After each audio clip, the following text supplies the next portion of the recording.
My name is Gary Butterfield, he, him. My name is Kay Ross, she, her. And you're listening to Watch Out for Fireballs. It is a Games Club podcast. And this week we are talking about Thief 2, The Metal Age, which is a stealth immersive sim developed by Looking Glass Studios and published by Eidos Interactive for the PC in 2000. Yeah, this is a Gary pick. Mm-hmm. This is in the finally pile for a lot of people. Yes, yeah. Myself included, this is with Jagged Alliance 2. Mm-hmm. Like, it's just things that's like, why the shit haven't you guys done this? Yeah. So this is something I want to do for a long time.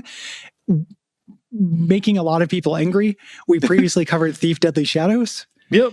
Which a little bit like covering Invisible War without covering Deus Ex. That's in 2015, episode 115. Yes. I think maybe I put that on there because I really wanted to talk about Shellbridge Cradle. I remember I'd played it before we did it. Uh-huh. And I'm still a shooter for Deadly Shadows. I still think the game is good. Yeah. I can see the difference now, though. People who went from this to that who might feel cheated. Mm-hmm. Somehow it's very different. Yeah, I can feel it.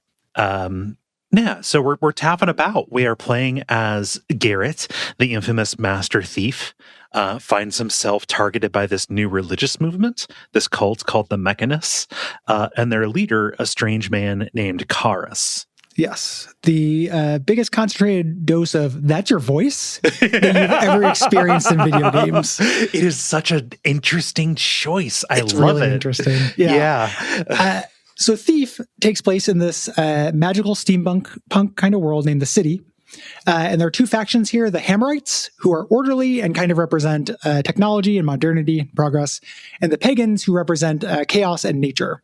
Yes. And it's a bad city. Things are not great. They're always on the precipice of disaster, which Garrett finds himself in the middle of. Yeah, so many different ages that are not working out for anybody involved. He's got to get to the chill age or whatever. Mm-hmm. Get to the unlimited salad bar age. A lot of ages in this thing. A lot of ages in this thing. This is a first-person stealth game. Mm-hmm. You are in a series of 3D levels. And this is, along with Metal Gear, one of the early, what codified stealth for us. Yeah, 1998 was a really big year for stealth. Yes. With the original Thief, and then this coming along and elaborating almost exactly at the same time as Deus Ex. Yes. Doing two different kind of ways of doing it. This isn't quite a Deus Ex-like, full immersive sim. Mm-hmm. It is much more stealth-focused, but it has a lot of those markers. Yes. And it's hard to talk about this because this codified a lot of this particular stripe of stealth play. Metal Gear Solid was all about line of sight, and you could basically play it like Pac-Man. This being 3D and also in this highly simulated world, kind of the differentiator for this for a long time was the modeling of light and shadow. With your little light gem telling you where you are. And then also the fact that the materials that you are walking across and the pace at which you are walking will create different amounts of sound that can alert guards. So not just attacks or somebody seeing you and somebody yelling, the actual things that you do can blow up your spot. Yes.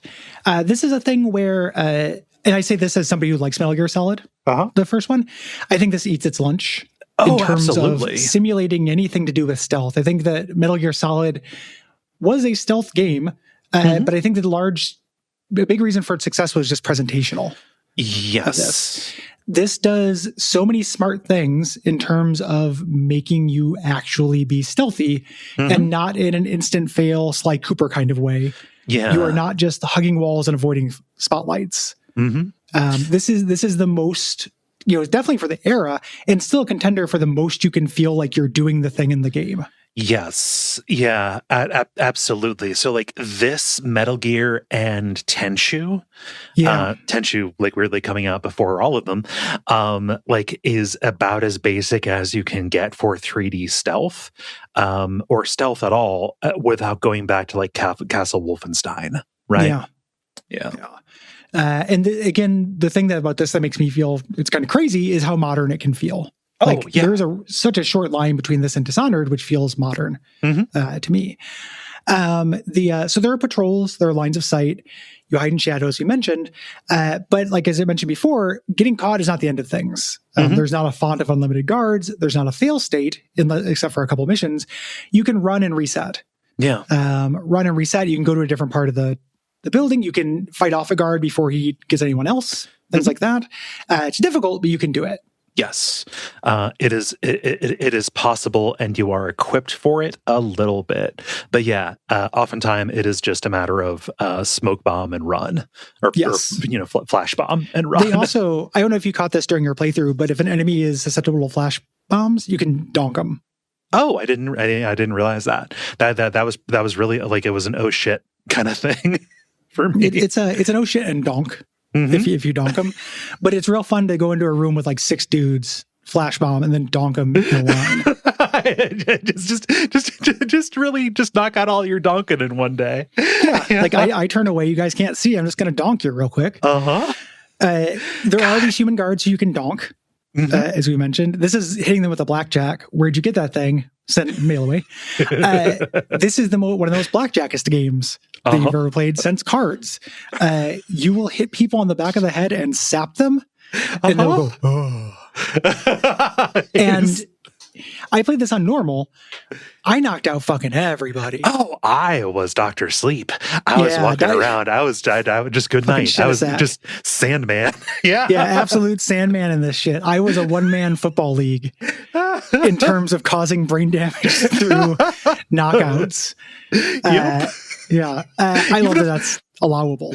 Even if I didn't need to, because it's not predictable which way you're going to, like what you're going to run into, I don't know if I'm going to need to cross through this. So like, I better knock out this guy who's just in a booth. Yeah. I may as well knock somebody out as a thing. It is nice that the higher difficulties do take that away from you to a degree. Yeah. We'll talk about difficulty differences on this. It's well done, I think. There are, you also, so this is all part of you being very fragile. You also have a knife. You can kill people. You have a bow.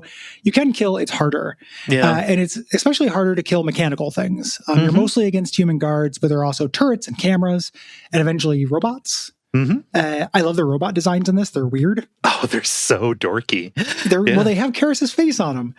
Like when I talk about drawing lines to Dishonored, there are so many direct references to this. Like the robots walking around with the voice of their creator programmed into them. From the Clockwork Mansion is in this. Yep. Like that was a thing. It just is. And they're not like just walking around, saying, I am looking for you. Like they're programmed with sermons.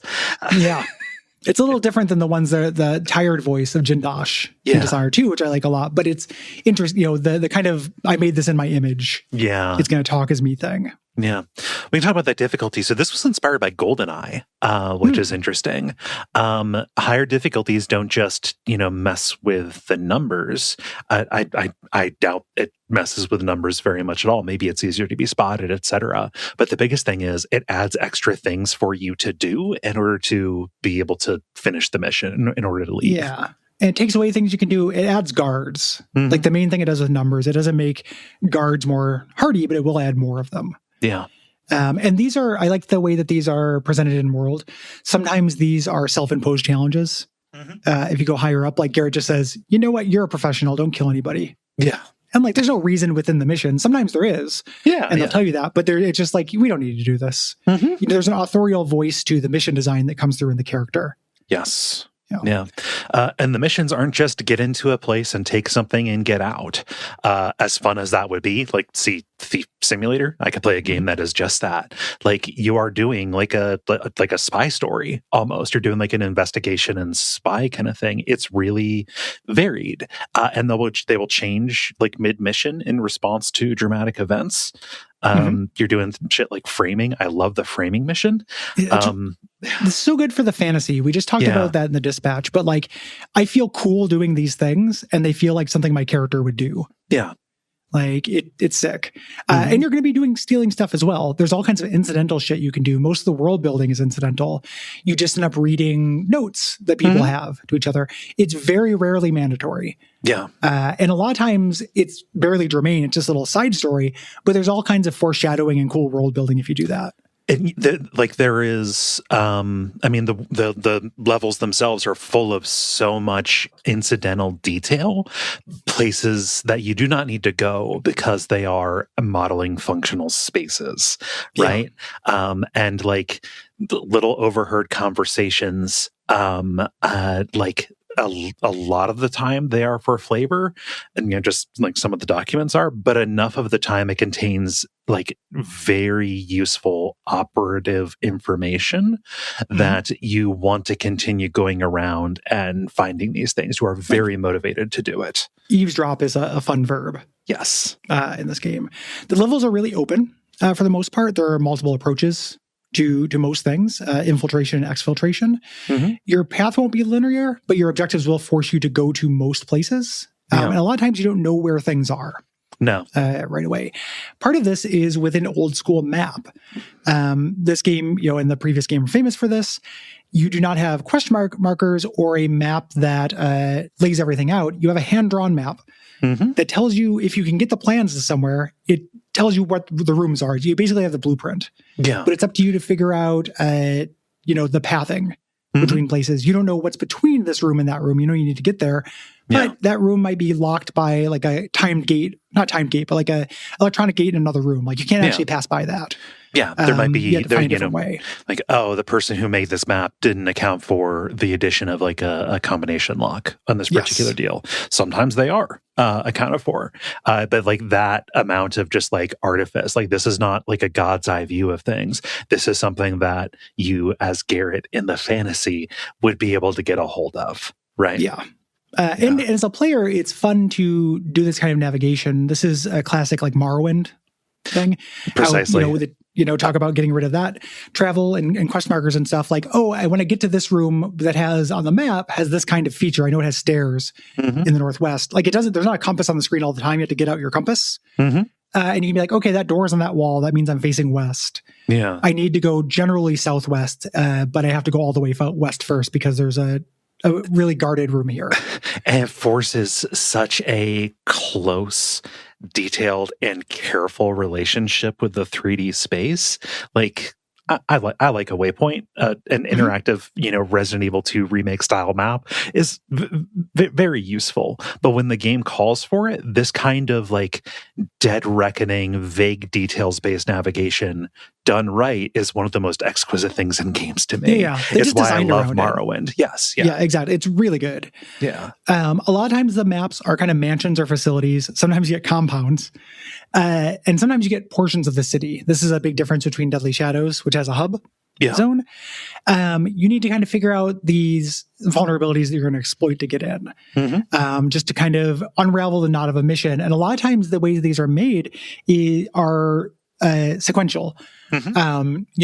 This is my first goal. When I go there, on the way, I'm going to find out, okay, there's this special kind of lock that takes me to the basement. The basement will give me another goal. Yeah. Like these are not just, they plop down a building and said, do what you will with it, which would be cool. Yeah. These are highly designed levels. Not all of them are of the same quality. The ones that are good though are among the best in the medium. All-timer. Yeah, there's some shit in here. There's 3 specifically that I think are some of the best levels of all time. Yeah. Fucking nuts. When this game is singing, like light is erupting from every hole and pore in my body. Yes. Like I am communing with the angels. I turned into the cover of The Thing. Yeah. In this. And it's not all that way. There's like frustrating bits too, of course. Yeah. It's from 2000. But like it's hard to express the heights of this. Yeah. When it's good. Mm-hmm. Yeah. So you're going to want to explore, not just to find those little details and, figure out things that were not accounted for in the map and the objectives, but also you are a thief. You're an opportunist. You're going to be picking up valuable things. Something that I love about this is that some objects are mimics.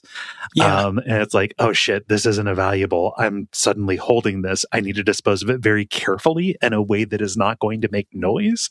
And sometimes when you're looting a chest, you just get a big mace. You throw a mace against the wall as hard as you possibly can on accident. Yeah. There's a couple of things with this that I think are really cool. You get gadgets like a Splinter Cell style stealth, but the way that it's handled economy-wise, I think, is awesome. Yeah. You buy them between missions. You do not take anything with you between missions. You have a standard loadout. Yeah. But you can't hoard, use it or lose it, and that goes for money as well. Yes. So you go through the mission, you gain money, spend your whole budget, because you want to use all of it. You'd rather have it and not need it. And you don't know the missions before you play them. Nope. So you have to kind of guess based on where it's at, what kind of things you like for your play style, and what might be useful. And your success and kind of setting yourself up for the next mission is determined by how thorough you were with the last mission. Yes. You were given a very concrete reward for being thorough and exploring and stealing a lot. Mm-hmm. Yeah. Yeah. And if you neglect to buy something that you're going to need, it's always available on site. That is just an additional stop you need to make. You need to discover where the armory is going to be. You need to hope that you're going to find things. Like everything is accounted for between these interlocking systems. Yeah. So we have your arrow, your bows, which are probably your most frequent tool in this. And there are different kind of heads like Hawkeye here. Water arrows will put out torches. Nobody questions this. We're talking about the stealth AI for like just a second. In this, for this kind of stealth to work, and this is true of every stealth game, there aren't very many I can think of where the enemies are actually smart. The enemies have to be really stupid and be the last place team in the peripheral vision Olympics. Yep.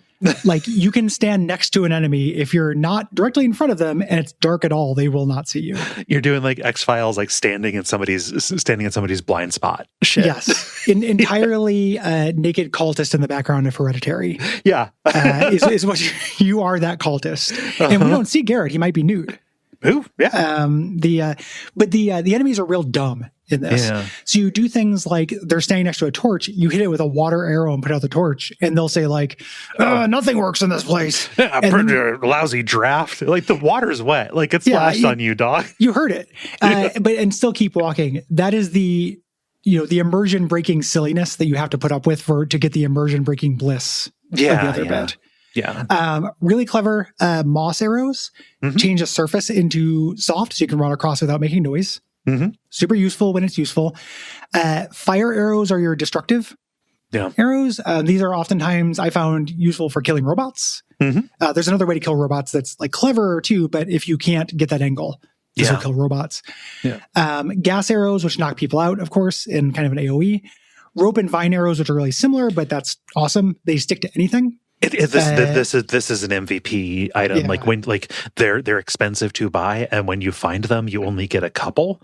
But like being able to modify the geometry on the fly, with special surfaces, right? Like rope needs to latch into wood, and vine is on grates. But it's worth saying special surfaces, but it's not a thing where like the developers made a glowy spot you have to hit. Right. It's not Sekiro grapple points. It's anything made of wood. And we did a Dark Messiah of Might and Magic where that idea came from, a lot of the shared development there. That was really satisfying there. That was a linear game. It's so much more satisfying in a non-linear game. Really cool. And then a noisemaker arrow, which these are really rare, I found, but are useful because the enemies are stupid and they'll go look at the doodad that's yelling at them. Yeah. I love how the noisemaker arrow bounces around, so it is not necessarily determinative where it is going to hit, right? Yep, it makes them kind of dig around in that area facing away from you. Also, archery in this game is very satisfying. Like you've got a little like bracket that shows you roughly where you're aiming at, but like the arrows fall, right? Yeah, so they have an arc. so if you're trying to be precise, there's a certain amount of like guesswork, and eventually Yes. you get a sense for it, you get a feel, but not always. Yeah, and you can't draw an arrow forever. You'll get tired. Garrett is weak at stuff. It's great. You also have infiltration gadgets. In this, you have flares and mines and potions. The potions do various magical things. These are also really useful. Yeah. A weird thing for a video game is the slow fall potion is awesome. Oh, yeah. Taking that and just being like, no, I'm going to just jump down an elevator shaft or whatever is really useful. Yeah. In this. It's the inverse of the rope arrow, right? Yeah. Yeah. And then you have invisibility potions for, those are rare, but it's specifically like, I do not want to do this bit. Yes. Like there's a way to do this, but I would like to walk past it, please. It does that. And if you have it, for the love of God, use it. Yeah, because you have to use everything. I don't know why more video games don't do that. Like, kill the hoarder inside you. Yeah. It's not helping you. I know we say that all the time, but video games should make you do it. Yep. You have a thing called the scouting orb. Garrett in the last game had his eye plucked out, and the keepers, who are an esoteric order of like knowledge thieves, gave him a mechanical eye. So you can throw a scouting orb and then look through it. Nobody notices it. And you get this kind of fisheye, jackass skate video view of guards walking by. Yeah. Here. I love this thing. This is nice. This is such a cool idea for a stealth gadget. Also, you can use this to see Garrett, and he is clothed, unfortunately. So he lied I never before. looked at him through that as a thing. I didn't want to ruin the illusion. One must imagine Garrett nude. Yeah, it would be useful because it would stop the guards for a second, I feel like. Yeah. Like if you saw a guy crouching with a sword and he was naked, I think you would react slower. Oh, it's like an Eastern Promises thing. It's terrifying. Yeah. Or a Hereditary thing. Yeah. Yeah, nudity. Lockpicking is cool in this. It's a slightly different take than standard lockpicking in this. It is not a mini game per se. You have two different lockpicks, and you have to kind of experiment to see which lockpick is correct. And sometimes you need to go back and forth between both. Yeah. Through this, and you don't know how many times it's going to take or which one to start with and things. I think that it is Aaron Signal brought this up reviewing Thief 1, said that it simulates the feeling of fucking around with your key ring. Yeah. When you're like might get caught. And I think that's a really good way to put it. Yeah. This can cause really tense moments.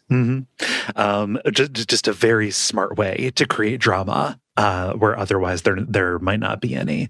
I don't know which I prefer, this or the lockpicking minigame. I think I can't think of a time where there's a lockpicking minigame, but things go in real time as well.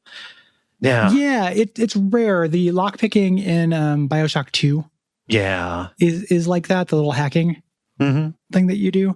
It's a little timing game. Yeah. Yeah, it's a little timing game, but it happens in game while you're playing. So monsters can still get you. It's rare. The important thing is that's real time. Yes. Time does not stop during it. That is the important thing. About the gadgets, so something that is annoying that I wish was accounted for, and this was before there were interface niceties to get around this, like a little weapon wheel or a gadget wheel.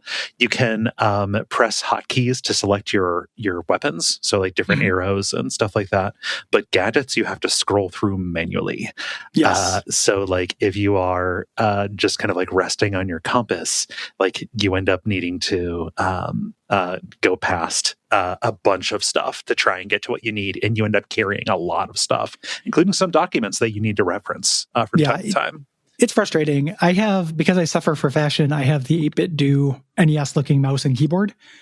This mouse I've grown accustomed to, but it is certainly Stockholm Syndrome. It's not a good mouse. Oh, no. It's the boxiest thing in the world. Yeah. It's super boxy, and the mouse wheel is a little slider. It's not mechanical, so there are no clicks or anything. It made doing this on hard mode, basically. Again, I suffer for fashion. I didn't want to get a new mouse to play this game. But that is very irritating. Yeah. A wheel would be easier and probably better for this. Yeah. And when I'm playing, I like playing old PC games. I can handle mouse and keyboard. I don't like taking my hand off the mouse to do shortcuts and stuff for things, even if there were shortcuts for items. You can buy hints for the shop. These are not always useful, but a cool thing is since you have to spend your money Ordinarily you would never buy these because they're not a resource. They're just information you can find out through exploring, but you have extra money. Yeah. They're also very inexpensive too. Yeah.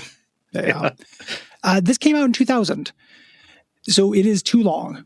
Yes. As a rule. It is, yes. It is paced not great. For the first half of it to 2/3 of it, I'm pretty much laughing. Oh, yeah. It's so great. You get some bummers that kind of sneak in there, but they're not huge bummers. And then the back half of it, I do not like as much. Right. I hit the I'm ready to be done with this pretty quick. And this is actually a thing we ran into with Skin Deep a little bit, where I love ImSims, but if you do have an ImSim where you are starting from scratch, there's an order of operations to the beginning of a level. You get in the level, it's okay, what do I need to do? Yeah. And a lot of times those first things you have to do are the same each time. That can get fatiguing. Right. To me, at least. So okay, I'm in a really huge level. I'm in a really big house.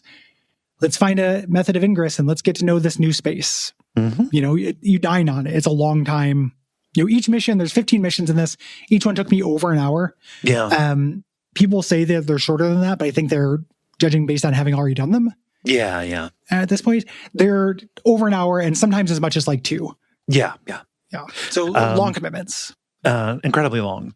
There are 15 missions in this, and after the incredible high of mission 10, I have problems with all of the rest of them. Yeah. None of them are flawless at that point. It's something that we talk about a lot, that games have gotten better at, which is how to escalate challenge without just getting kind of tedious and annoying. Yeah. The last levels that are undeniably harder. If the goal was just to make them harder, they succeeded. But not in a way that brought too much new to the table. Yeah. Here. And some of that, to be fair, some of that are references and shout outs and stuff to the first Thief, which I've only played part of. Yeah. So those didn't, entrance me. Yeah, that didn't hit really at all. Yeah. Is there anything else mechanical in this that we haven't addressed? No, I think that's basically it for this. Anything else will come out in the episode, I think. Yeah. Let's talk about the aesthetics. This is a really great looking game. Obviously dated, the models of the guards are fine. The animations are ridiculous. Yes. But the city itself looks really good. Yes. It's got an aesthetic to it. We say steampunk city, and that might give you certain ideas. It feels like it's never been daytime here. Yeah. It's got Gotham vibes a little bit. Yeah. To me. Specifically, they specifically cited the 1989 Batman as an inspiration for it. I could see that for sure. Yeah. Really nice there. The cutscenes that we get are really good as well. Yeah. These kind of motion comics with a quote with them in kind of limited FMV that comes through live action FMV to kind of do these little story bits between levels. Yeah. Gorgeous illustration on the majority of these. Very good. Very eraser head in a lot of them. Game sounds great. It has to. Audio is a vector for play information in this. This necessitates the music to be kind of a low bed. It's really moody, kind of backgrounded, just because you need to be able to hear what's going on. But the game does have a distinct audio identity that is outside of the quality of the composition, I think. Yeah. And one of the games also where I think directional audio is the most important. Yes. I use that a lot in this. A lot of times games will tell you that is important. In this one, it felt actually important. Yes. You want to be able to, has this person passed this doorway? You need to really listen in close to see when the footsteps change channels, right? Sometimes literally leaning. You can lean towards a door to hear it better. The voice acting in this is really funny because if you're a main character, it's great. If you're a guard or a side character, they got somebody from down the hall. Yeah. To do it. All of the professional actors in this, the 3 leads, great.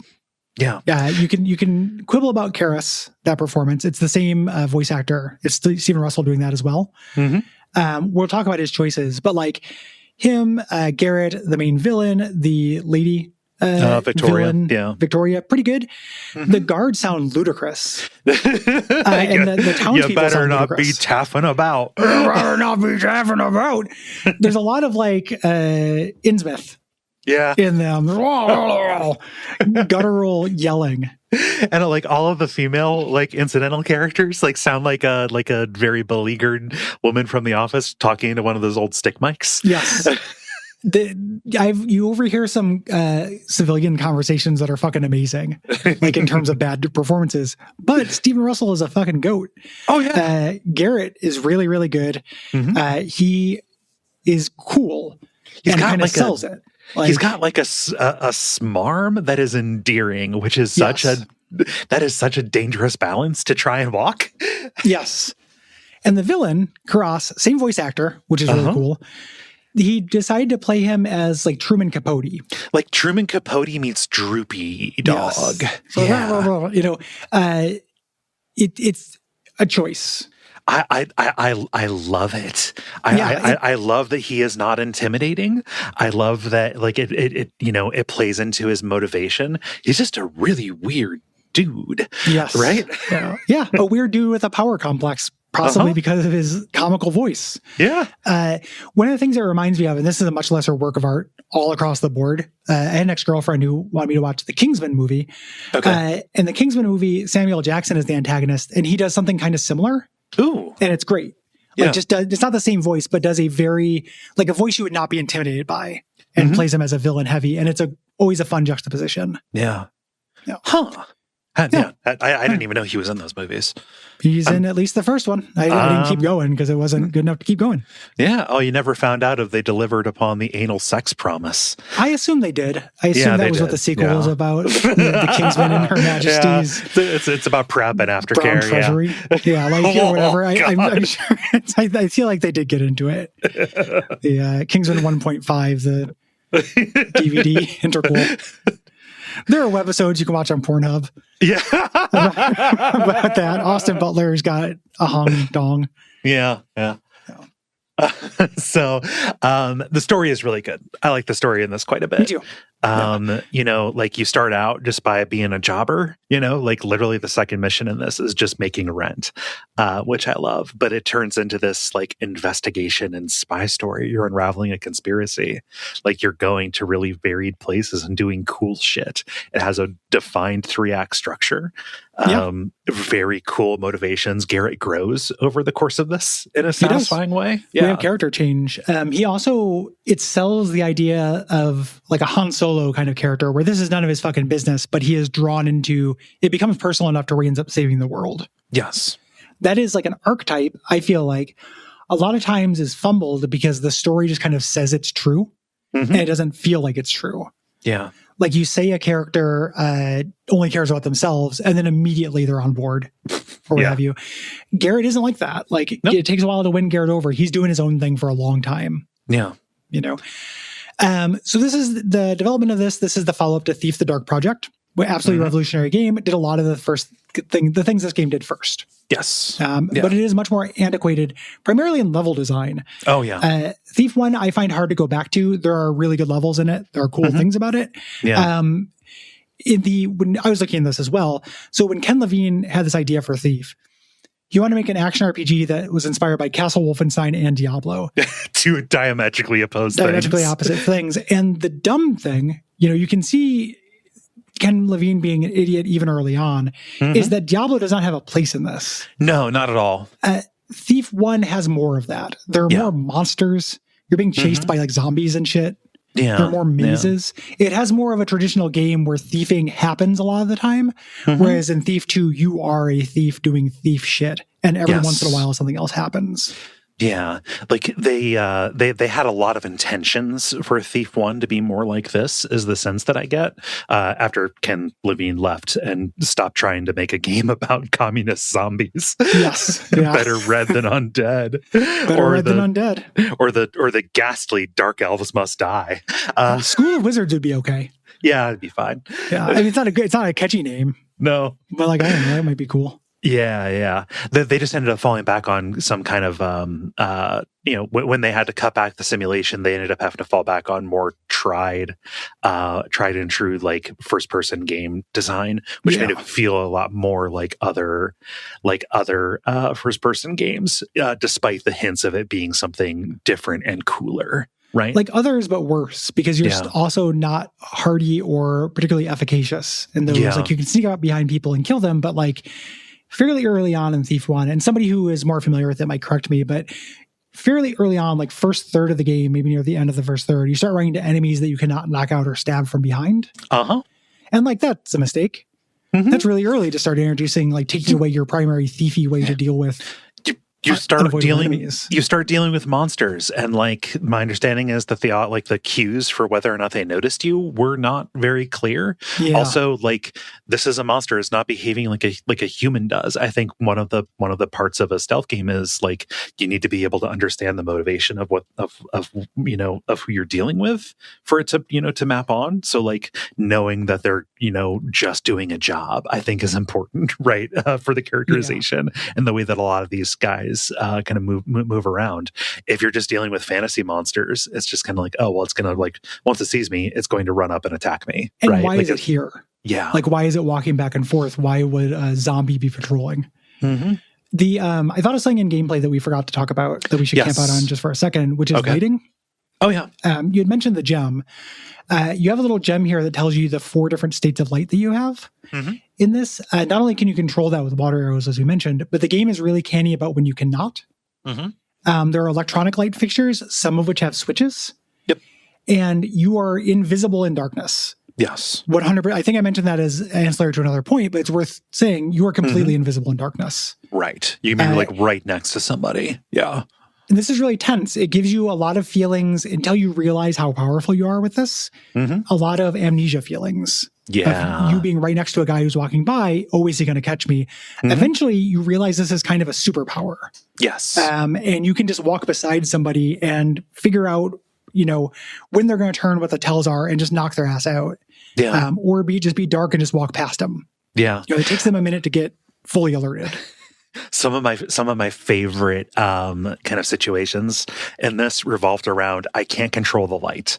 I can't move very quickly. I need to knock this person out, but I'm not at an advantageous point in their patrol. So I need to walk behind them and hope that I catch up to them so I can knock them out before they turn around, but I need to move slowly enough that I don't alert them. Like that is just like you need to bottle that feeling. It's really good. Another interesting choice this makes is that you do not move more quietly when you're crouched down. Right. You have stealthing as a specific button, but as makes sense, you're not going to be quiet because you're low. You're a smaller target to see, but you can walk faster. You can walk at full, height. No problem. You're just tiptoeing. Yeah. That and the surface you're on make way more of a difference. Yeah. There's also like a thing where like continuous movement to where you activate the head bobble to imply like a different step that will create sound to alert, but you can just kind of like feather tap forward. To do almost like a little shuffle to where a step is never activated to move across like hard surfaces without alerting anybody. Just like, really slow. So you have to like pick your window. The first missions where you find where you run into marble floors is like that floor is basically lava unless you move across it that way. I love that the hint says that. The hint that you get for that mission is another thief being like, I would have done it except for those fucking marble floors. I hate that invention. Another thing too, like just thinking about this, is that when the guards alert, you have a long period of them not knowing it's you. The way it deals with them knowing it's you, but you being in shadow, is if they're actively looking, I found this to be true, I don't know if it's strictly true within the engine, is that they will slowly home in on you. Yes. Even if they can't see you. So it gives you a way to get away if you can stay in darkness. Here. But otherwise, they will just walk up to you slowly, which is also a really tense moment. Yes. Good shit. We can go back to development stuff. I just wanted to get that stuff out there. Because, it's worth saying because that's super important to the experience of playing this. Well, and when we get to the levels, there are highlights in the levels and stuff, but this is a game that is a candidate for you thief your way through the level. Like, we can talk about some of the stuff that we do in the levels, but like a walkthrough would be boring. Yes. I go into the servants' quarters. I go through the back door. This goes into a hallway. Like it would, that's what you're doing. The actual constituent parts are more interesting than the way they're put together. That's something you need to experience to really get. So after going through some of these Diablo style concepts. They got caught on this concept for a game called Dark Camelot for a while. Premises indicated by the name, like you are playing an anti-hero Mordred, and all of the good guys from Arthurian legend are actually tyrants and psychopaths and stuff. And when they started implementing stealth to kind of hit the Castle Wolfenstein part of what Ken Levine was aiming for, that ended up being way more interesting to the studio. Yeah. And they attempted to do a full version of that, but had to shunt a lot of ideas into the sequel because of budget and timeline, the Looking Glass interplay, many of these story devs, what happens to them. But Thief 1 still was revolutionary at the point, largely because it wanted to rely on scripted events as little as possible, creating emergent gameplay, kind of creating emergent gameplay in general in some ways. Like this happens in like Doom. A monster can hit another monster from behind and hit them, but not to this degree. Yeah, like if this doesn't have claim to that, maybe Ultima Underworld does, but that's also Looking Glass. It's also Looking Glass. And like, exactly. System Shock is another one that gets thrown up in there with this kind of stuff. It is really, really early in creating a pillar of something games can do. Yes. Generally, even games that are not part of the genre. But like the thing that sticks out, like here is a first person game released, at the height of FPS fever, like Quake and Quake 2 had come out. Half-Life was changing a whole bunch of shit. Here's a game that looks for all the world like a first-person shooter and plays nothing like one. Yeah. Right? Like first-person can be a way to do other genres. Yeah. Like you can explore the first-person perspective as a relation to space in a way that does not involve killing as many things as possible. Yeah. Right? Or specifically, you're not even shooting them. Like eventually you can kill them and stuff. You look at Deus Ex, that's an option. But you can also just exist in the space. Yeah. So the development of the Metal Age began in 1999, and Looking Glass wanted to like pick up the concepts they weren't able to implement, and also address the big criticisms about the original, make the mazes less, or make the levels less maze-like, do more urban environments, get rid of non-human monsters, rely less on jumping puzzles and obligatory combat. Right? Like they had a list. They had the game they intended to make. They had to release something compromised. They wanted to make an honest run at it. Now that they got the basics hammered out. Yes. Like they listened, which is always good. Yeah. So Thief 2 was to remain as urban as possible. Humans that acted on AI routines, and these would make sense to you. You know how a guard might act, you don't know how a zombie might act. Yeah. And because it is focused on urban environments, and they didn't want to fall back on the kind of the safety of redoing Thief 1 level design. They designed the levels first as these urban environments and then fit the story into them. Yeah. Like, so people, made mansions. And stuff, made sections of city, made compounds and everything, and then said, what could happen here? Right. They said that was difficult. They said that came with trade-offs. It is really hard to tell. Yeah. Like it feels seamless to me. Well, they just kind of pulled a great story out of it. Like having the story come later, the story's just really good. And then the levels are the main thing you take away from this. And them starting with that and focusing on that paid off in a big bad way. Yeah. Like there may have been compromises for things they wanted to do eventually, but the story landed at really pretty good. And then the levels landed at like outstanding. Yeah. So like where they put their resources comes through. This. Yeah. The development sounds like a nightmare, but not for the usual reasons. But not entirely for the usual reasons. The working space was in this big wall-less room that they called the pit, where everybody had access to everybody else at all times. And they describe it like somebody would say, "Hey, check out this thing I just finished," and then just a big ruckus as everybody went over to look at it. Yeah, I couldn't never get anything done in that environment. No. This is before the advent of big, huge, loud headphones. I mean, of course, those existed, but it just I would have to go into like a sensory deprivation helmet for this. Looking Glass announced a cooperative multiplayer mode that had to be cut for budget and time. That's interesting. The idea of being two thieves going into a place with maybe different goals. Yeah, and you'd be able to have things like, one of them is in the control room and can like send a guard somewhere. Yeah. Out of your way, things like that. I think that's really cool, but I understand why it got cut because it's very ambitious. Yeah. very ambitious, to begin with, but also Looking Glass was not a successful studio and not financially run very well. Yeah. This was Looking Glass's Looking Glass's last game as a studio. Like, there was a canceled game that was rescued by fans a little bit later on, but Eidos just had to keep on giving them money to keep the lights on. And this led to an arrangement. They couldn't miss their ship date by even a day. Under those conditions, it's actually miraculous that we got what we got. Yeah. And it released to critical acclaim and pretty good sales, actually, but didn't help Looking Glass. No. Their deal with Eidos did not include royalties on sales. Womp womp. Here. So Looking Glass closed down. They're a legendary studio within a lot of different circles, but it went away. And basically what we do is we look at the games that were handled by developers who worked on this. We talk about that, like, rather than becoming a fan of a studio or a franchise, follow the people who make the games. Yes. And this is a really good example of that. They plan to do more for Garrett as a character, but they ended up making Thief Deadly Shadows, and Warren Spector worked on that with Iron Storm. Yeah. That company, which is, a bunch of, and has some Looking Glass alum in it. Yeah, there's DNA there for sure. Like, the problem with Thief Deadly Shadows is console shit. Yeah, console shit. It's an invisible war. Exactly. Yeah. It's weird that went away. We talk about bespoke versions for handhelds and shit. Yeah. The game that is specifically made kind of crappy because it has to be on an Xbox is also no longer a thing now that every console is the same. Yeah. Basically. Weird. So series would lay dormant until the release of a reboot called Thief. This wasn't very well received. I have trouble believing it is a war crime. I think that too. I was asking whether it was worth playing in the Slack with Thief heads and stuff, and they warned me off of it pretty hard. One of the things they said is it just does not feel like Thief. Instead of stealing like valuable objects, you're collecting coins and stuff.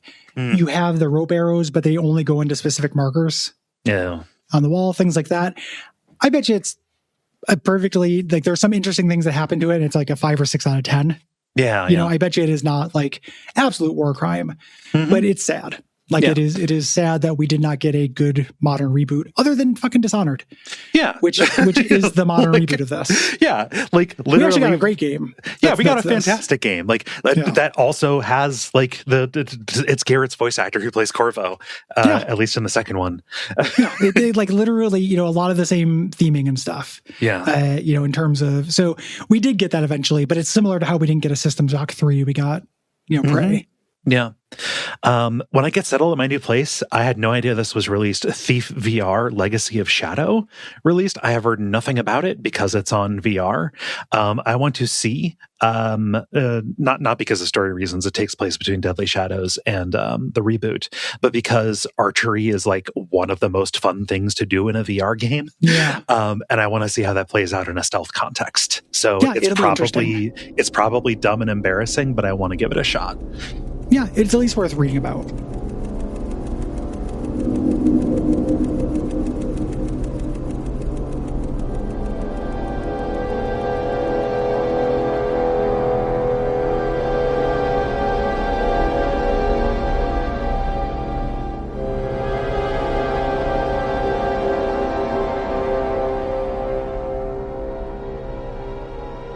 So let's get into it. Let's talk about mission number 1, running interference. Yeah. Garrett's old associate, Basso, has decided to get out of the game and wants to marry a Lord's chambermaid. One of the sexiest professions that exist. Genevieve. This would avoid her indentured servitude. So we need to help him out. We're going to clear a path so we can infiltrate and then call him in and help them escape. Yes, and this is a very straightforward level that is not obviously a tutorial. Yes. Like, you are given a line to follow on the map, and you do. Like, there's an upstairs you can go to, but, like, it's heavily guarded. You don't have any business up there. Yeah, except you can pick up some treasure. Well, yeah. It's cool that you can optionally do it if you want. There's no shopping phase before this. You're just given like a standard loadout that's very minimal for this. You go through, you unlock it, and once you do, you have to whistle for Basso, but it has to be where he can hear it. So like right next to the entrance of the level. Yeah, I kept going up to the balcony, thinking that would work. But I basically had to walk all the way I came in. Yeah, well, just stand in his face and whistle in it. Walk right next to him, whistle straight into his ear. Show him the whistle to signal to him. It doesn't actually work. It's one solid piece. Sorry. Yeah. I made the holes with a pencil, actually. I'm just blowing into a potato. Yeah, whoops. Sorry, Basso, sorry. Yeah. So this is creepy, has this element of dread, but there's not a twist to this. This is just standard thief shit.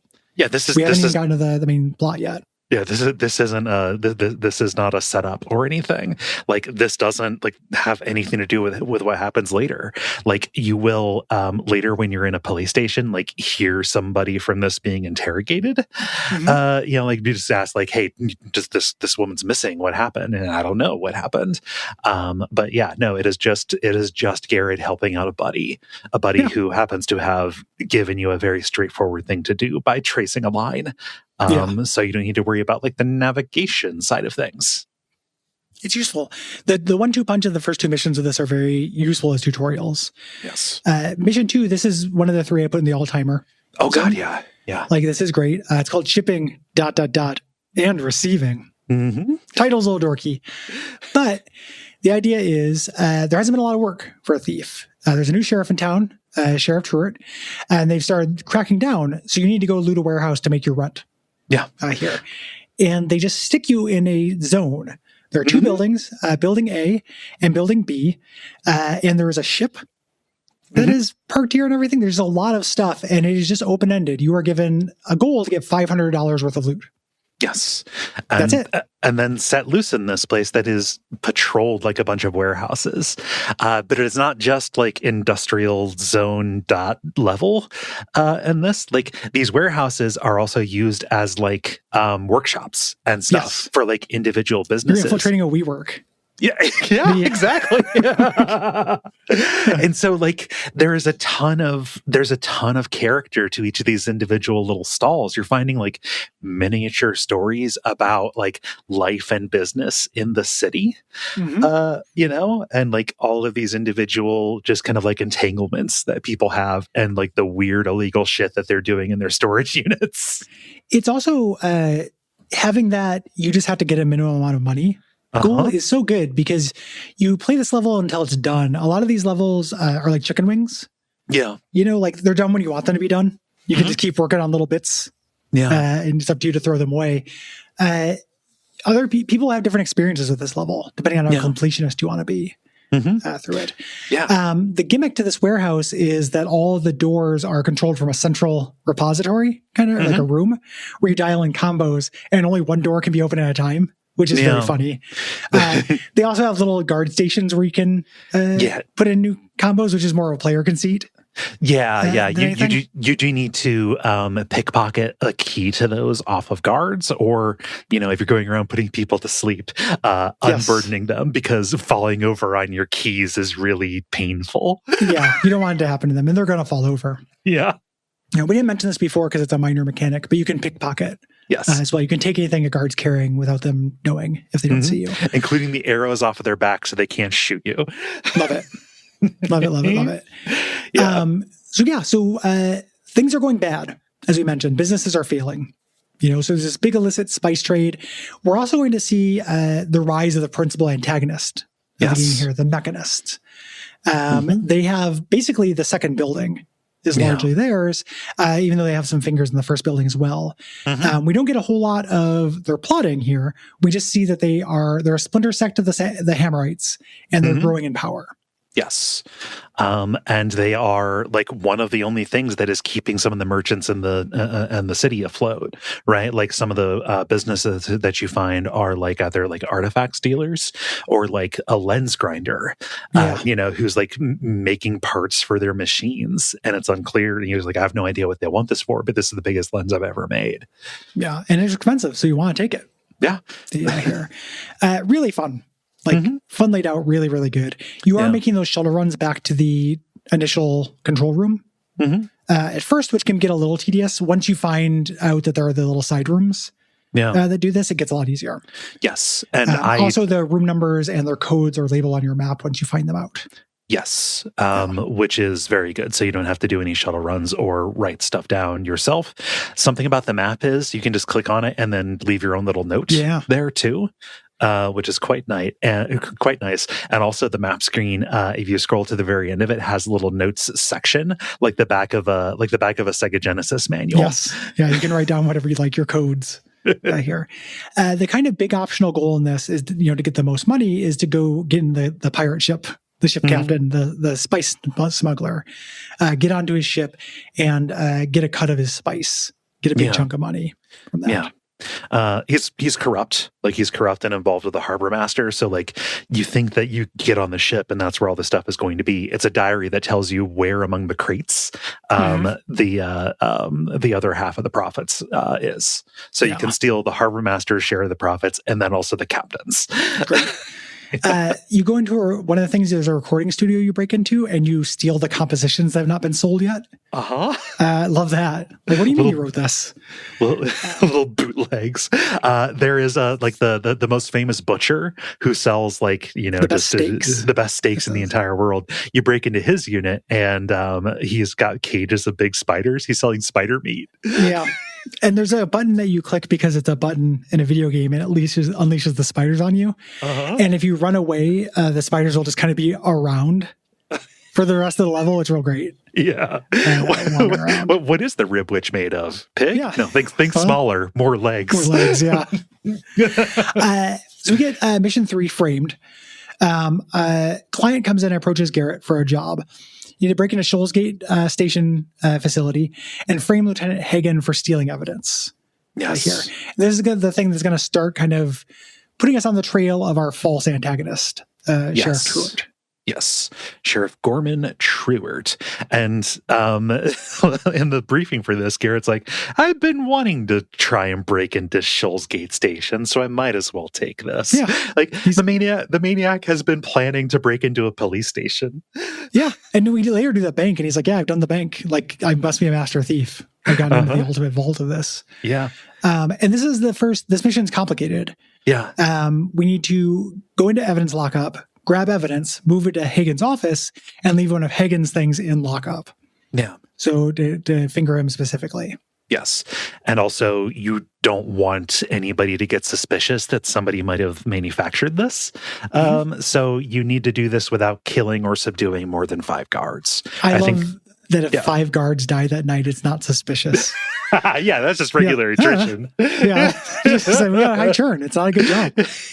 Five nobody wants to work anymore. 5 fatherless children. Just the cost of doing business. I was making orphans.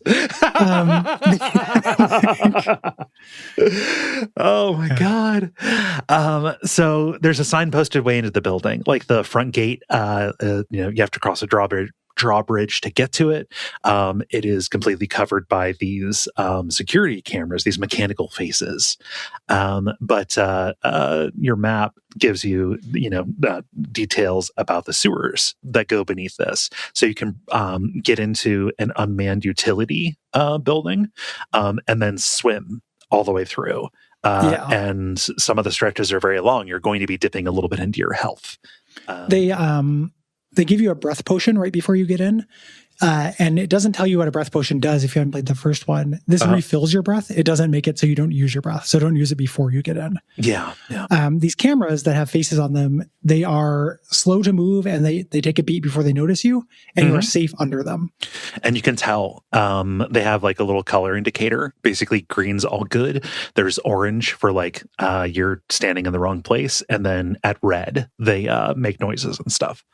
They alert. Yeah. And you can basically stand right underneath them and you're fine. Yeah, they don't look down. Yeah. Unlike most stealth games where people don't look up. Weirdly, in this game, they do look up. Yeah. You're not invisible by being in a higher plane.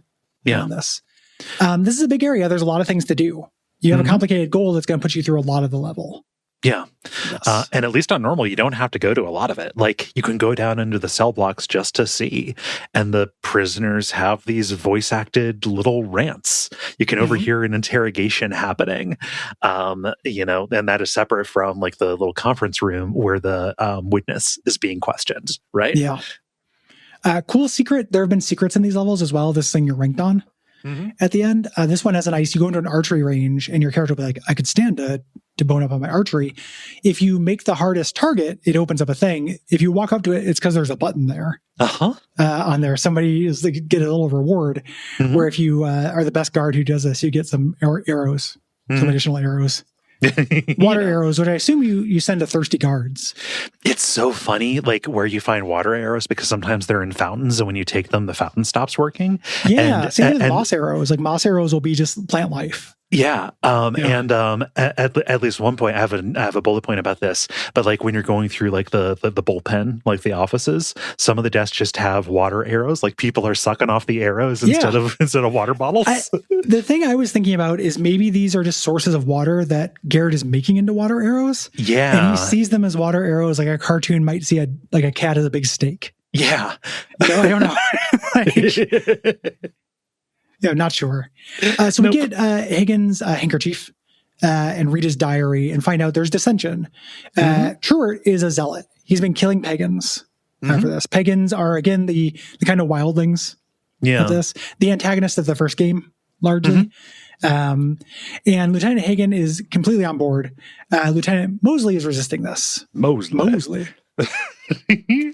And you go to Lieutenant Mosley's office, and you can, go through the trash and see that though she is assigned to the pagan case, to trying to stamp out their influence in the city, she has sympathies. Like she even has like plant life growing inside her inside her quarters there.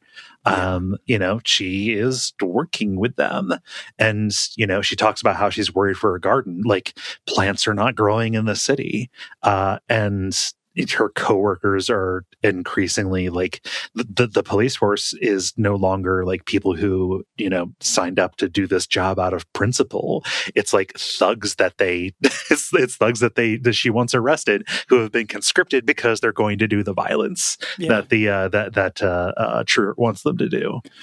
There is in this lineage of games and developers, there's oftentimes like a duality thing. Yeah. You end up with BioShock being about, objectivism and then collectivism in the second one. Yeah. Thief, it's with nature and then kind of technology. Yeah. Is a lot of these worlds are run on an axis through this. Yeah. So the evidence room is locked behind several layers of security. You need to get a key from the lieutenant's office and a code from the records room to do this. And the way up there has some mechanical faces you have to skirt around. When you take the lockbox and leave Higgins' handkerchief in the locker and switch them, you're basically able to escape. You can just do it through the front gate.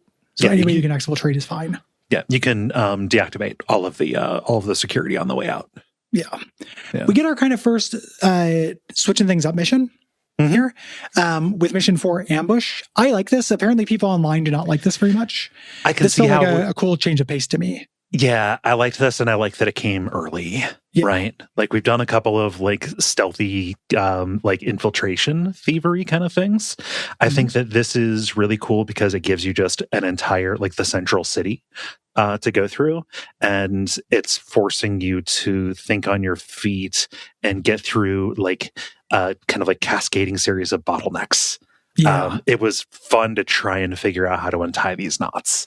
This was also where I had to YOLO it at the end. Oh God, throw a speed potion and run away from people. And it was fine. It worked out. Yeah. But it was, I think people don't like this because you don't spend a lot of time exploring and looting. Like you can, but there's not a lot of things you get. Yeah, there are houses that you pass through and you can pick up some stuff, but that's not that is not the emphasis of this. And it's risky too. So like basically an associate of Garrett's has ratted him out and lured you in an ambush at the pub, so you had to get away. Sheriff Truart has it in for you specifically, and the entire guard is looking for you. So you're going to hide out in a graveyard, but you need to get your apartment and get a key. Yes. To get in there first. Yeah. And the map is not entirely clear. What appears to be clear passageways, roadways, they are closed. Like parts of the city are on lockdown. So you have to engage with the verticality to get up and over them, or swim in the canals beneath them, or find an open window into an explorable house to like cross the block. Yeah. Neat. Like works well. You get to your apartment, you get the key to Shalebridge, the cemetery, from your little hidden room. This hidden room has anything that you had in the last mission. Oh, I didn't realize that. Yeah. Yeah. Then you had to cross the city back to get to Shield Bridge. This is lousy with guards. This is where I ended up running. With a speed potion. And that is a super dramatic, that is a super dramatic way for that mission to go, right? Yeah. Like, no matter how good of a thief you are, if you're out on the streets and there are enough people, like, yeah, man, you're gonna be seen. You're gonna have to run. Yeah. Yeah. And like combat, when you are forced to do it in this game, I eventually figured out a way to do it without dying, without getting hit. Like, you're much weaker. The enemy AI is stupid. You get to hit them in the head and then back up a couple steps and they'll swing into the air. Yeah. But this falls apart as soon as there's more than one enemy. Yeah. And the sound of combat will attract more guards. Yes. So, yeah. In between missions here, we learn about a faction that has not been introduced in this game. Right. This is stuff for people who had played Thief 1. Yeah. Garrett's backstory, he was a street urchin who was brought in by the Keepers. This is the knowledge thief faction. They're kind of like a neutral keeper of lore, basically. And it gets a little bit confusing if you're not aware of this. There's just like a main keeper who is like Garrett's, I don't know, superior, like his contact within the organization. His mentor. Yeah. Who's like asking him to attend this service where a little girl is interpreting an older woman's prayer about the coming of the Metal Age. Yeah, prophecy stuff. Yeah. This horrible thing's going to happen. This keeper friend has information about the person who's put Sheriff Truitt on your trail. Mm-hmm. He says, listen, you can do this. I'm going to give this to you for free. Go finish your business and help with this prophecy. Like, we know that you're involved in this. You doing this will advance things that need to happen. Yes. So we have to eavesdrop on the sheriff who is at a Mechanist seminary and steal these $800 worth of goods. This is where things get weird. In this level, it's great. Yeah. Because very early on, you make your way through, there's a little gatehouse. If you break into this, you find that there are bodies of pagans that are being processed. Yeah. A mask is being pressed onto their faces. You can find a switch and go into this kind of body pit where people are. So these people that they're kidnapping, so we know that there's a big thrust to get pagans and take them out, and they're turning people into something. Yes. You go down into the body pit or open it up. It's like, oh, these mechanists are people I could learn to hate. Right. Like, even Garrett's disgusted by this. Like, he rolls his eyes at the pagans and the Hammerites. This is worse. Yes. So like, there's a door that you have to kind of sneak up to and then listen at. Like, this is just going around the backside of the backside of this big kind of fortress, kind of deal. And you get up there and you overhear, like, you listen to this kind of lengthy meeting between Truitt, between the sheriff and this man named Karras. Who is demonstrating a new project of his. He's a mechanist. And we're not quite clear that he's the leader here, but he is the leader of these people. He is showing Truitt his new creation, the Masked Servant. Yeah. This is the jump scare of his voice reveal. Here.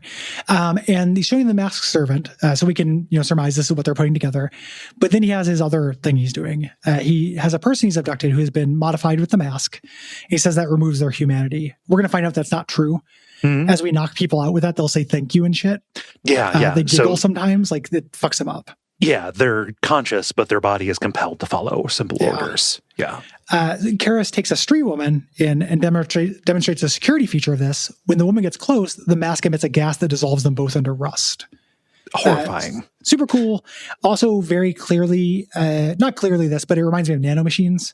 Yeah. The way the plot, this is like a contagious rust, except it just only hits organic matter. Yeah. And Truitt is really impressed, and he says, like, hey, okay, well, I can bring you like 20 people on made up charges.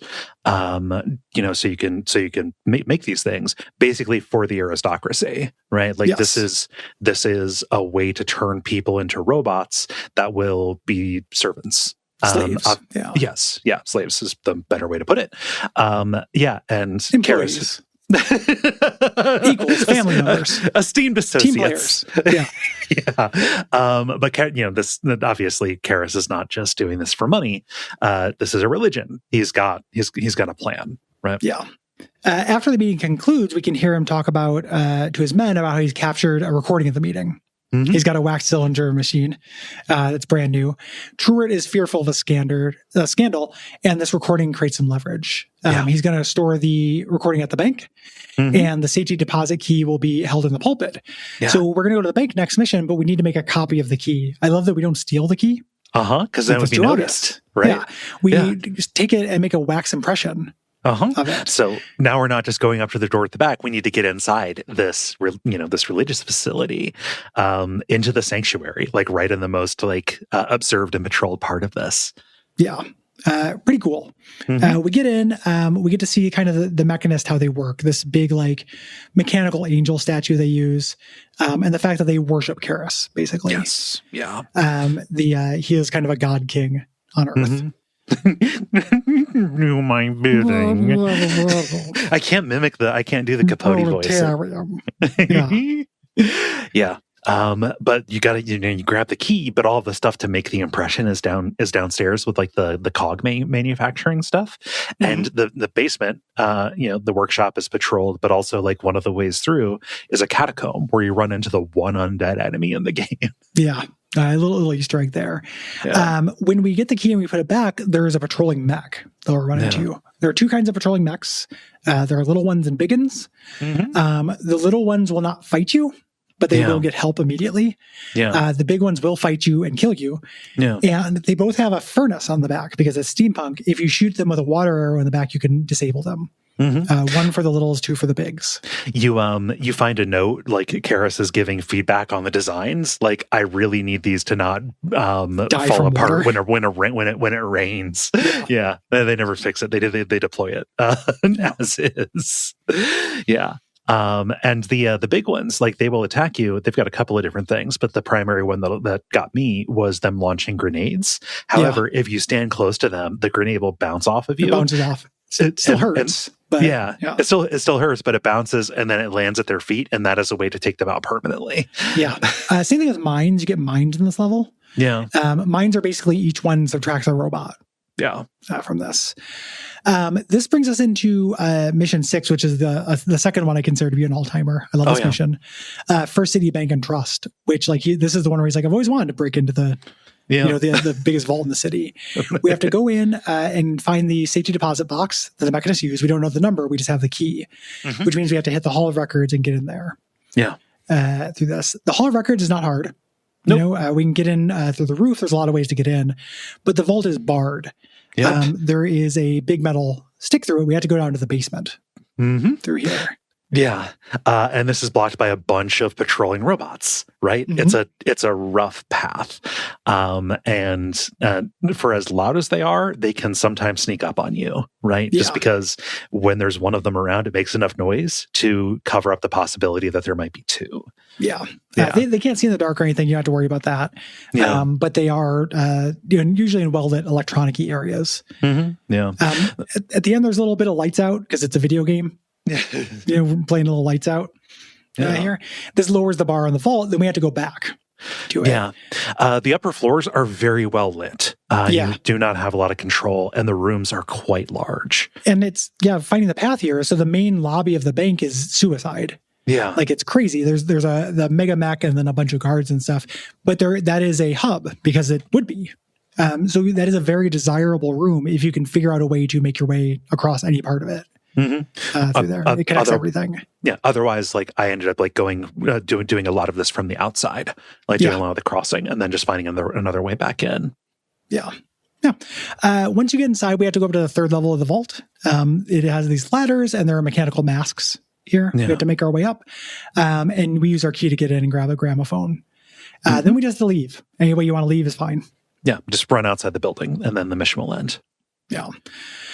Mission 7, Blackmail. This one I think is also good. This has a cool twist in it. We have to confront Truett with the recording. Yeah. Hey, who's paying you to kill me? I've got this leverage. We have to sneak into his estate after he's had a big party. He's going to be sleeping it off. Yeah. And I like this because it's a way to show you that there is an upper class that is partying and stuff, but you are in the aftermath with some drunken revelers, but also a ton of just house staff who are over it. Yeah. Yeah, it's real cute. Yeah. There's a row of exactly 3 houses in the way, or before you can go into if you want to steal stuff from them. It's very funny. The mansion's really big. Getting in the first floor is not a problem, but there are marble floors. This is the one with the hint that's like, hey, I tried to knock this guy's place over earlier. He's got these fucking marble floors. Yeah. Hate this invention. Sucks. Yes. Yep, they never should have made floors of marble. If only they invented shoes that weren't taps. Yep. Yeah. So there are a bunch of doors on the upper floors that are locked where you have to have this mechanism devices. These devices, they're essentially keys. They're gears. But it's a consumable key rather than a reusable key. That you get from guards. Yeah, so you got to go find them and then just have enough around to open up these doors. They're valuable shortcuts as well. Yes. The stuff that you end up opening. You can also open them. You eventually can get a key to open them from the other side. Yes, like if you get on the other side and just open them up. Yeah. So I love this little jump scare that happens. There's one way up to the upper floor that I found. And the hallway is, and the stairway, it's in the dark. And you hear some guards upstairs talking about like, leaving their patrol to go grab some leftover food from the party. Like, and you don't fall over in the dark next time, you fucking klutz. And like, I'll turn on the lights. And so as you're standing there, lights go on and the guy's about to approach, so you need to like bolt and get into shadow as quickly as you can. Hide behind this little pillar. The game does this trick a lot, and it's really great. They'll have guards do incidental dialogue that is like, "I thought I saw something earlier today when I was on patrol." And it's very artificial. They're jokes. They're but jokes. It is genuinely funny. Bart's dead. Tired of not having gone to Itchy and Scratchy Land. Exactly. Yeah. The second floor is easier because there's more carpet here. And the third floor is difficult. You need to get a special cog to get there. There's a note that says the guard who lost it, he lost it in having a swim. So you got to go to the pool room. There's a mechanical face on it just to look at people who are in the pool. Here. You can jump in the pool and get it first. Which I ended up doing, but you can also go to a security room and turn it off. I ended up looting this. It was actually really fun. I ended up looting this room before I realized I had to get into the pool. The face rotates at such a speed, and predictably, like only in one direction. Chases you. I did that too. You run around the borders of the room taking vases. Yep. It was really fun. And and it's only then that I found the thing to turn it off, which was good because I had to go into the center of the room next. You can go in and out of the center of the room without the thing seeing you, but it's tight. Yes. When you start heading up to the third floor, somebody sounds the alarm. And again, you have that feeling like you did something. Yeah. So there's a murderer here, and it sounds like they're talking about you. Yeah. No, somebody else has murdered the sheriff on your way. Yeah. And you are out of bounds, right? Yes. You are here. If you're caught, like, obviously it was this guy. He's got the blackmail material on him. Yeah. Of course it was him. Yeah. So suddenly, like, what you thought was going to be like, I'm up in the, all the heavy securities downstairs. Now you are at the center of the action as the guards are looking for who did this. There's a really nice level design thing here. You have to get to the crime scene, but the 2 bedrooms here are connected by an attic. You can kind of move through. That's really nice. You have to get to the crime scene, and there will be a guard patrolling it. This guy had to get donked. If I was playing this on don't donk anybody mode, it'd be very irritating. Yes. You have to search the crime scene for clues, getting through that.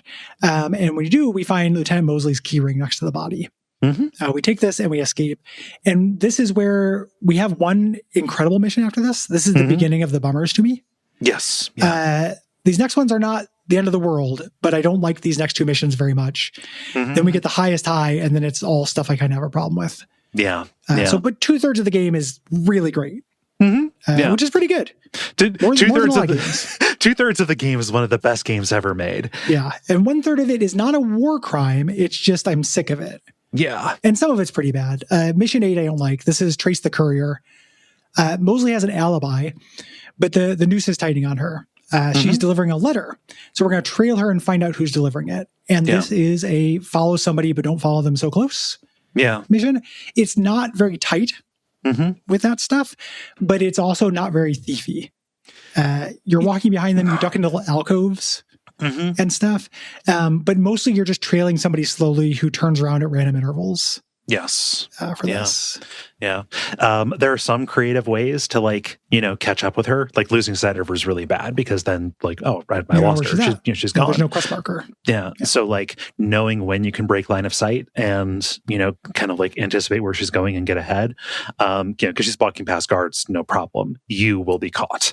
Yes. Like that is a little bit interesting. Also like this is it's fine when it's the city, I think, but they start reusing environments. Yeah. This is the more forgivable of them, I think. This is also the first mission. We don't know this to be true yet, but you do not get a shopping mission between this and the next one. Yeah. Which they don't communicate to you, which means you have to keep, hold on to stuff through this, which feels a little bit unfair. Like, I understand it as a cool challenge through this. One of the things that I found frustrating about this is the game's quick save system. I was using quick save to give myself checkpoints. I didn't want to start a mission over. Yeah. By any means. The quick save just does one slot, so you can quick save yourself into an unwinnable situation. Yeah. Is in these missions that have instant fails. Mm-hmm. If you happen to be looking away when she drops the letter, get fucked. Yep. I was like, why do I keep failing this mission? I'm still following the fucking person. Yeah. I was following them at a distance. I couldn't see that they didn't have the letter anymore, but it's because they had dropped it and I just happened to be watching a guard. Oh, yeah. When that happened. I found that frustrating. I didn't run into that, but that's annoying. You can do a hard save anytime. Yes. It's just a matter of a difference between making checkpoints for yourself and making recovery points, I guess. Yeah. And how much time you want to spend in menus. Yeah. Doing it quick save is obviously quicker. She drops the note, so we want to read it before somebody picks it up. Yes. She was part of the conspiracy to kill Truart. And us grabbing her keyring actually saved her from this. Yeah. She urges the recipient to run to the one place the mechanist won't go after her. Here, kind of previewing where we're going to go. We now have to wait and see who picks up the letter, and this little ratty guy picks it up who's a pagan. The Hammerites are all these and thous, and the pagans are all like Trixie, Wixie. Yeah, they're all little golems. We got golems versus Ultima Onlines. I hate it. I fucking hate the way the pagans talk. If this is what the first game is, fuck me. You're not exclusively in Pagan Town, but you do spend a lot of time with the pagans. I don't particularly like the pagans. Yeah. The boss of the first game is cool as a concept. The trickster is neat. You're fighting a chaos god. Yeah. And it's a cool, a trickster god is cool. But yeah, I do not care for the pagans. And I don't care about their culture, which we're going to find out in the next level. Yeah. It is. We follow him. He's a little bit harder. He walks faster. He looks behind him more until we get near a graveyard and we see a bunch of mechanists attack him. Yeah. We see this trail of blood that goes to a mausoleum with a portal. We have to go into the portal. Yes. And this takes us directly into the next mission where we are out of the city. It takes us into the woods where we are still trying to follow his trail, doing rural forest stealth well before that was something that could be conveyed convincingly. Yeah. It's a very lightly populated forest. Yeah. And we're following a trail of blood. That is cool. And the kind of incidental storytelling we're getting here is cool. Yes, I like the set pieces. Broke into this and massacred the people here. There's village, and we're going to see ghosts of them. Yeah. Kind of explaining what happened. These mechanists are bad dudes. They're not only harvesting people to make these faceless servants, they're also just killing these people. It's a genocide, attempted genocide. Yeah. You go into a house and there's a ghost of a little girl who tells you oh, I don't need my doll anymore. Dewdrop, please, please take him. As far as I know, there's no utility to this. You just have a dollar in your inventory. Yeah. And it disappears in between levels. You can just drop it anywhere. Yeah. But you might, think you might need it. As you kind of move through, you see the village being massacred. There are mechanists around. Ultimately, we had to find the pagan shrine called the Gathering Place. And it has a huge mouth of the trickster. We had to place 2 ruby stones in the eye sockets of the face. I do not like how these ruby stones are placed in the level. No, hope that you were picking. I just happened to have noticed them. I thought that they were treasure. I was like, oh, that's a big ass gem. I'm going to take that. And that was just because I was, hiding out in the buildings that they were in. For fuck's sake, the map that you get is not very good anyway. realizing you need these and then backtracking to get them and search for them seems like a nightmare to me. Really frustrating. I also had a moment where I felt like I had done something clever that didn't work, which was I found one ruby and thought it was just treasure. I didn't find the other one. When it said you need 2 rubies, I was like, oh, these are like nature guys. Maybe what happens if I put 2 apples in? Oh. And I was like, that's really cool, right? Like that seems like it should make work. No. When you do, you go into a portal into this weird grotto of like the land of the these guys. And this reminds me a little bit like a Kingsfield level almost. Yeah, you know what? I got that same vibe actually. Yeah, it's like a treetop village split into 4 seasons that you make your way through. I do not like this very much. No. I just don't think it's a very interesting space, and removing the point of reference for like how spaces work. These do not have many individual rooms with purposes. It's a lot of like just a loft. Yeah, with a pathway between it. Here's a room with a beast man. Here's a room with these with these 8 people. Yeah. Dislike. I do like the grottos full of the eyeball plants though. Yeah, the plants are great. Yeah. But eventually, like, you start finding letters from Mosley among the people's possessions here.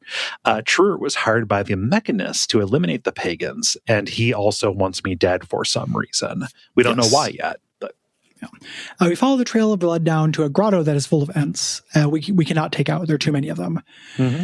We find the conspirator's dead body, and Victoria, this dryad character from the first game, talks to us. Yes. This is the person who actually took your eye. We're doing an enemies to lovers plot in this. So Tumblr fans, get your boners ready. Book talk. It's time for book talk. Yourselves. Yes. Yeah, if you consume art exclusively based on the tags, get ready. But yeah, she says like, here you are. We have some work to do. Like, we need to team up. And Garrett wants none of this. Yeah, but he's going to do it because he has to.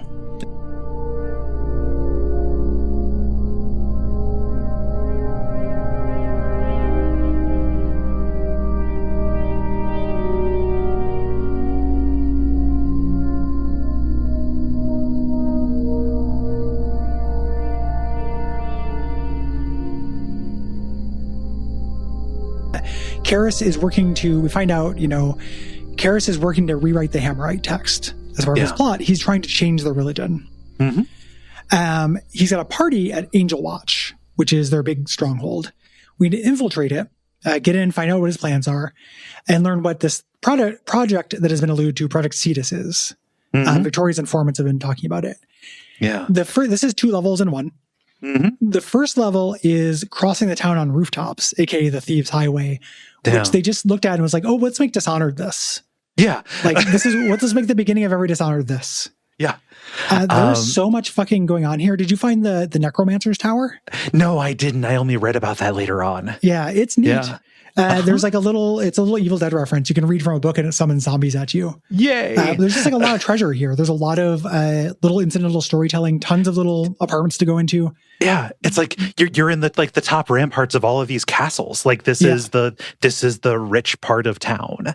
Yeah, this is the other level that I consider to be all-timer. Oh, when you read about this game, like this is what everybody raves about. Yeah, it's really good. This life of the party mission, and there's like funny stuff too. Like there are some guards who are drunk and arguing with each other, and they're so they're like from different families and like insulting each other's employer. They're so distracted you can just walk behind them. They'll eventually also start shooting arrows at each other, and it's it's not deterministic who wins. Yep. Through that. You make your way across the city into a new map where there's Angel Watch. You can get inside through this hatch. And it's pretty quiet when we get in here. Like the party does not seem to be going on this floor. Yeah.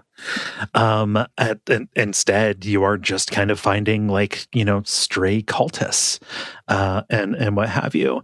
And the person that you're here to, stop, Karis, he's not here. Like, he threw this party, but he was not physically present. Instead, there are these gramophone players that have been distributed around the tower, not linearly, but you need to go and play all of them in order to hear what he was trying to communicate to all of these nobles that he invited. Yeah. That they're going to get the slave, basically. Yeah. The upper floors are tightly patrolled by these mechanist enemies. These are annoying. And then on floor 4, you start running into the servants, the masked servants. These are the ones that either giggle or say thank you when you take them out. Did you find the kid? I did not find the masked kid, no. There's like a famous like child version of one of these servants. Okay, I wasn't aware. So, like the mechanical cherub, like that is a scripted thing, and then he starts chasing you around and making noise. I thought that was like a robot. I didn't realize that was like a little like a masked kid. It might be. I thought it was a kid. It's real weird. Nobody's explained what this is. It's like a thing within the fandom. It's invincible. It cannot die. So like you can't take it out. If you alert it, it's just gonna run around and make noise for as long as it can. Yep. All children, it's invincible. Yes. A lesson we've learned throughout history. Yeah. So like the servants are really creepy. I never got close enough for them to activate themselves. I just went through, knocking them out. You can hear them breathing really heavily is the way that you know that they're around. Yeah. Sucks. Scary. Yeah. We find that this kind of new mechanist Bible he's writing. This is in a locked compartment here. I read these new chapters, and this is Karis basically writing himself into the Bible. Yep. The builder, which is their god, they're talking about how much he approves of him. Yeah. And approves of Karis's plan. Yeah. And Karis has resentment about how the nobility has treated him. This is our first hint that like he's not just giving people servants. Right. Out of the goodness of his heart. Yeah, like he is a striver who has been locked out of high society. Like he is a true believer. Like the builder is the Hammerite god, but he, has megalomaniacal plans that involve, going after these nobles, to which he had to kind of create this splinter sect to achieve because the Hammerites wouldn't go for this. And he's suffering from dork voice. Nobody liked him. Right. You reach the ballroom here, and we get the office key. Off a mage. There are mage enemies that pop up. They're not that different than, they have a ranged weapon. Yeah. They'll shoot magic missiles at you if you alert them. Yeah. To find the record player, that reveals that sometimes the servants are going to have to be called away from their host for service by something called the guiding beacon. This is foreshadowing for the end. Yeah. Here, you're not just going to have access to your robot the entire time. Right. So you get into Karis's office, like, okay, I need to find out like why he wasn't here, like what he was up to. And there's a record player in there with a message recorded specifically for you. He cut a vinyl at you. That's so funny. Like he went down and printed out like a specific record to talk to you. Uh-huh. Yeah. Hello, Garrett. Yeah, Garrett, I assume you're hearing this. Yeah. Yeah. And he says, you're going to repent for your sins. And this alerts guards and stuff. You have to press a button to open a safe to recover a schematic for the Sadist project. A circle bit said that it is being used on Markham Island, and there's the name of a guy, Brother Cavador, also circled. And you've got to escape from this tower, but you also need to get out of this part of town. So all of those rooftops that you crossed in order to get here, you've got to go back over them. And there are more guards out. This is the trap that he sets for you. If you explore enough, you can actually turn off that alarm before you do it. And the way back can be literally nothing. It's very funny. Yeah. It's counterintuitive. I didn't do anything clever to get there. I just explored the level in the proper order to find that button first. Yeah. Not the proper order, in the order I happen to do it in. Yes. Also, if you knocked out enough people on the way in, like all you're going to encounter on the way out is civilians screaming. Yeah, yelling at dead guards for them to wake up. And they're not going to wake up. And if they do, they're not going to be alive in a way that makes sense to you. They will live, but not well. Yeah, they're not going to be comfortable. They can't feed themselves. This starts, the kind of bummer string to me a bunch. Mission 11, Precious Cargo. A lot of these missions are like 2 missions. And the first half of it I like more than the second. Yeah. Through this. So like the first one, the project supervisor, Brother Cavador, we're going to kidnap him. Also Victoria has sent an informant, Lotus, and we're going to help him out if we can. Yeah. And we start off on this cavern on Markham's Island here. The mechanists are drilling out this old pirate's cove and building this underground facility here. And this is an area I think you're in Thief 1. Yeah. And this first area is cool, this little island. with this like shaft that opens up under a lighthouse. There's an ice house that's going on. There's like platforming and stuff. I like this. You're doing a lot of like jumping off of vines and stuff. Like this is like a little like this is jumping puzzly, but it is a nice enough touch to get like a little bit of Half-Life in this. Yeah, and it's also a change of pace after what we've been doing. Yes, a lot of the stuff I don't like about the last third of this game is in service of a change of pace. It feels like. Yes. Yeah. So you pickpocket a key from the guard at the top of the lighthouse and get into the cold storage room, where you find out that they're not really like storing anything. This is a torture chamber. Lotus is kept in here. He's frozen nearly to death, barely alive when you get to him. Yeah. They're just freezing, and he confirms what's going on. Yeah. Cavador is interested in the Cetus project, which is a sub. It's the Terror of the High Seas. He gives you a key, a wheel peg, and asks us to kill him at this point.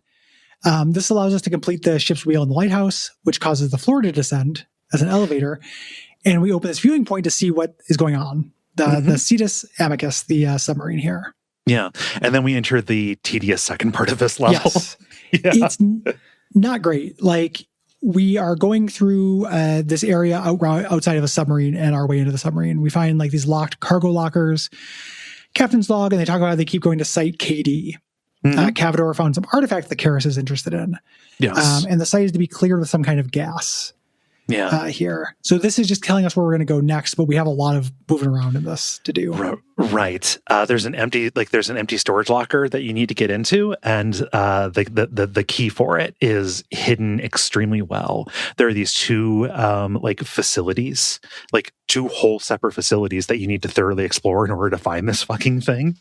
And you also need to find another piece of the scripture, like Karis's quarters were accidentally vented out of the ship or whatever. So you need to like do these very long and slow swimming sequences to like get down and find the book to read this. Do not care for it. Yeah. So we find a sample of the gas. We go down into this underground cave and find out a little bit more about this gas. It's called the necrotic mutox. And it turns anything organic that touches into rust. And this makes more mutox. Again, kind of like a gray goo kind of thing. Yeah. And we find Karis' plan. He intends to activate the servants and destroy all organic life in the city. He's going to lock himself in a little hermetic seal at the Soulforge Cathedral and just get rid of everyone else. Make a Mechatopia with him as the only human. Yes. Which is, I mean, not great. Yeah. You need to stop that. Antisocial behavior. Yeah. So we go to the sub and we go into Locker 5 to stow away to go to the site. That site KD. It's another mission where you do not get a resupply, which I don't like when it tells you that. And this is my least favorite mission in the game, is mission 12. This sucks the stars from the sky. Yeah, this fucking sucks. Instead of being in a cool building, we're in an area from the first game, which might be cool to you if you played the first game, the Lost City that's now being excavated. It's a bunch of caves that go between a bunch of little sites that have kind of little like Metal Gear Solid 5 buildings. Little, like, stone huts. And you have to do a lot of fucking shit. Yes. In this. So you're looking for Cavador in order to in order to kidnap him. Early on, you find some details about what he does. Like there's a patrol route. That's just like a list, like a list of the chambers that he goes to in order. This is not going to be very helpful. Like you're going to try and find him. The problem is if he senses anything amiss, he goes running to his own quarters, like the safe area with him. Yeah, he walks around with guards as well. Yes, through this. There are little lights outside these sites that are just Cavador alarms that show if he's near. And very funny, if he's back at home, all the lights are on. The everything's okay alarm goes off everywhere. And he goes back home, even if you don't spook him. He just goes back every once in a while to take a rest. Here. These areas are not fun to navigate, like, I don't think. No. Again, when we're in areas that do not feel like a building, I'm a little bit bummed out through this. And this is also a lot harder. Basically, for Cavador, for me, I got him in transit, but the only way I did it was because I had a gas arrow. He's wearing a gas mask, but you can take out his buddies. Yeah. I have no idea how you do this when he's in transit without a gas arrow. No. And I don't know if you find one on site either. I found one on site. Like, I didn't take one with me. There was one somewhere, either in this level or the last level. They're rare. They're really high Super value. Rare. Yeah. And then we had to carry him. back. Carry him slowly. So like you want to like kidnap him as close to the exit point as possible. But if he runs and goes to his quarters, it is probably the farthest away he is going to get. Yeah. I stashed him in the dark and knocked out a path. Okay. To it, which was also annoying because there's more enemies, they cover each other more. Yeah. This is a really difficult level. This took for fucking ever too. Yeah. Like trying to find a moving target with no indication of where he has been or really where he's going. Like the little like chart that you get of the order that he goes to places. Like it's not necessarily like sequential in the way that you would navigate these spaces where you can kind of like track him. And also there's no indication that like, oh, if he senses anything wrong, he goes back to this place. I searched around for him forever until I like looked up a guide. I had to do that just to end this madness. Takes a long time. Does not work. And then we end up, this is also another mission, the next one, mission 13, that people hate because they reuse a mission twice.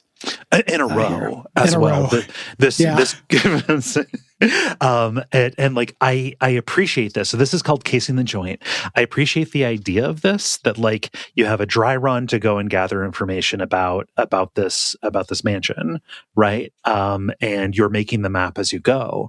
And then when there are people there, and you're actually going, to get it, going to actually get what you're after, like the information that you get helps you.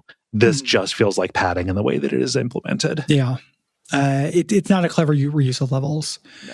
No. So he's making Cavador was told to make 30 masks and 30 cultivators from this ancient city. There's a mask dealer, Ricky Gervaisius, who is holding an exhibition of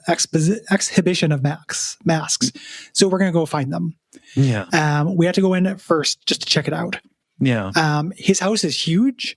This first time we go there, it's not very well guarded. Yeah. But you cannot be seen in this. I hate that as a mission requirement in video games, just generally. Yeah. I get it. It makes sense here and stuff. And again, as I mentioned before, they're escalating difficulty, right? This is a way to make this harder. I just don't like it. It's not how I want to play. Like I want to play these games to be expressive. And my expression is donk. Donk. All of the donks denied to you here will be repaid to you tenfold in Indiana Jones, Gary. That is true. Well, I can't wait to donk. I'm a mania for donk. Yeah. So if anybody sees you, or if you get into a confrontation, like if you knock somebody out, you get the game over screen. Yeah. Sucks. Yeah. Again, I get it. You're casing the joint. But and there's not really any indication of where to go when you're here. There are a couple of workers in the foyer talking about this missing cuckoo bird piece from the grandfather clock that Gervaisius thinks is important. So we didn't really come here with a plan. If those guys hadn't talked, we'd be fucked. Yeah. No, we would just be looking around, and maybe possibly we would have found it. So the cuckoo, like the bird from the clock, is like its location is randomized. It can be in a bunch of different spots. So you need to basically explore the entire mansion, which, as before, we said is fucking gigantic. Also, there are any number of cuckoo clocks around, and you also need to find the time that the cuckoo clock needs to be set to in order to open up the secret passage. The only part of this level I really like is up in the library, where there's a sad little like story that happens. Yeah. There's a couple of ghosts that haunt this place, and an evil ghost who will attack you, who you cannot kill, who spawns at this point. You find the story reading these love letters between them. Basically, somebody was the second command at a thing, and wanted to get this job, and that he wanted to get, and wanted to go away with the wife of his assistant. His assistant ended up killing them both to take the job. Yeah. And then hiding them in a secret compartment. Yes, you can find their corpses. Yeah. It's a cool little short story. Also, like just like a little bit of thing, like the some of the information that you need is like in the M section it talks about, but as you look around the library, there is no M section. You have to find the bodies for the M section to appear. Yeah. Yep. It's 2 L sections in a row, I think. So we get some correspondence between Gervais and Karis saying there's going to be a cultivator there tomorrow, which we already knew. He's delivering them. We wanted to get those. We unlock this hidden staircase, get back out on the street. And then we do the same mission again with slight differences. Top Gun from the top. Yeah, bummer. It's the day of the exhibition, but it hasn't started yet. So there are more people here, but it's not full. or anything, which would have been a way to make this much more different. Yeah. More That's a doors are Hitman locked. level, though. Yeah, exactly. More doors are locked. But we make our way up to the third floor, which we had no reason to go to the first time. So we did kind of different geometry, but we just had to make our way through the old geometry. Yeah, you just have to do the same infiltration route that you took before to get up to this. The foyer up here has several switches that are going to disable differently colored lights. These correspond to the different exhibition rooms and their pressure plates. The pressure plates release gas that will hurt you. Yep.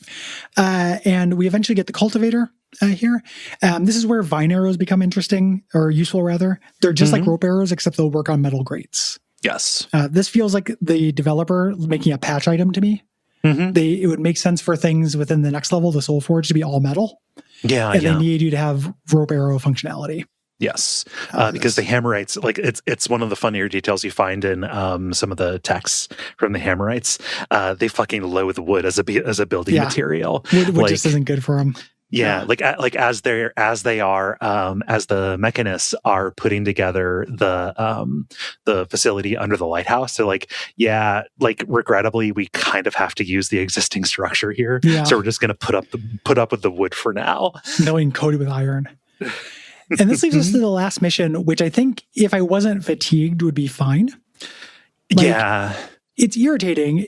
A lot of it's pretty tedious, but as a grand culmination, I don't know what else you do. Right. Here. And the thing you're doing is cool here. But I am done. Yes. Like with the game. I no longer want to play it at this point. It's a great game, but I really would like to be done. Yeah. Also, like, this is a gigantic level. It does not feel scaled for Garrett's pace of movement. No. It just takes a long time to get places. You're going to do a lot of backtracking through the nature of it. This might be a thing where I just don't have the, like, kid Stockholm syndrome thing. There are levels in Deus Ex that everyone hates, like the sub and the Vanderberg base and stuff that I do not hate. Yeah, it's a different person's nostalgia, right? Exactly. This might be somebody else's nostalgia, and I grant that. But for me, I was pretty done. Yeah. At this point. No, and this is a lot of going back and forth, even before you get to the second half of the level, which is even more going back and forth. Yep. So Victoria demonstrates the findings. The gas and the cultivators, what they do, sets off this chain reaction in a terrarium. So the gas turns things to rust, which then makes more rust. Yeah. And the servants are both. Right. The masks contain both the gas, which, they dug these up. Like, these are precursor artifacts, right? And if there's enough organic material around, it creates this kind of self-sustaining reaction, right? Like a chain reaction. All of these servants are being sent to the richest people in the city, the ones who can afford to have gardens. This is enough starting material to end the world. Yep. To make Karis the last organic person, make everyone else a bot. Time enough at last. No one will make fun of me now. Victoria comes with a plan. Sound like Stitch. Yeah, it's hard voice to do. I can't do it, Cody. The idea is to fill the Mechanist Lair cathedral with the Soul Forge with enough plant material to cause a big reaction, activate the beacon to bring the servants there. So the idea is we'll make the reaction, it'll be sealed. He's sealing himself out, in from it. What if we sealed him inside with it and sealed the outside from it? Yeah. Got rid of all the servants and Karis at the same time. Right. And what I think is kind of neat is Garrett says, no, this is fucking stupid. Yeah. Like, I'm not going to do this. It's a suicide mission. So she does it anyway. Yeah. She goes and he hears about it. He goes to go rescue her. And she's on the ropes. There's not enough plant material here. So even if she succeeded in the plan, it wouldn't work. So she transforms into a huge tree. She sacrifices herself. Yes, saying I am plant enough, which is a really good, that's cool line. Yeah. And like you start out in the kind of like the opening chamber of this gigantic temple factory, and she's there as this gigantic tree, and like it is propagated enough that like the like suckering like vines or roots have like opened up paths for you. Yeah. Pretty neat looking. Yeah. So now we have to activate the beacon. And it says without Karis finding out about you, that goal cannot be failed. Yeah, Karis is going to talk to you. He's talking to you, but he does not have any insight into what you're actually doing. No, he thinks your plan is different. There's no way to tell him about your plan, though. It's a weird little thing where they give you this goal that you cannot fail. Yeah. It's huge, as we mentioned. We need to find these devices called the guiding beacons to issue a command to the servants to come back. Karras has the only exact beacon with him in his lab, so we need to make a new one. Yeah, so we find like the schematic for it, which tells us like step by step what components we need and which machines we need to go to and use. This is fine. I like this. I like getting back, grabbing what you need and then figuring out how to use the machines. Like there's some like puzzling in order to like get to the position where you can activate these. Like this is cool. What's less cool is that there are very few human enemies here, which are fun to avoid and everything, and a lot more cameras and mechs.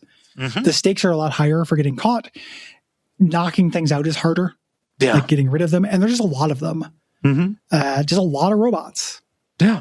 When you have the beacon, you navigate up to the upper floors and you can set it into a signal machine. And then we go to a bigger part of the level to reach the signal towers. A lot of these levels are basically 2 levels. The second half is the second half of the tower. Yes. And so like you need to go and activate 5 of the 8 signal towers and switch them over to the instructions, to call all of the servants back here. And upstairs, like there's just a bunch more robots, but also you find some servants that are basically hastily made from worshippers. Like you can find like Karras's writings where he's like, I don't have enough people to make into servants. And you start finding people in the masks in mechanist garb, like with blood all over them. Yeah, wait a minute. My buddies are also people. Yeah. And what's it going to matter if I'm going to kill everybody after this anyway? Yeah. Good and creepy. The thing. Karras is talking about his motivation on loudspeakers to you this whole time. He wanted to rely on you as an ally, but could not. He was the guy who installed your mechanical eye in the first game, and like you didn't join the cause. Like you are very powerful. You are a known quantity in this city, infamous, and like you spurned him just like the rest of the nobility, like the rest of the city. We could have been buddies, but now I have to end it all. We can actually go talk to him and see him in his lab. Here again, you can just look at him. When you leave, the mission ends. We've done all this stuff, and Karras says, "Okay, I'm gonna fuck everybody over. It was nice knowing you."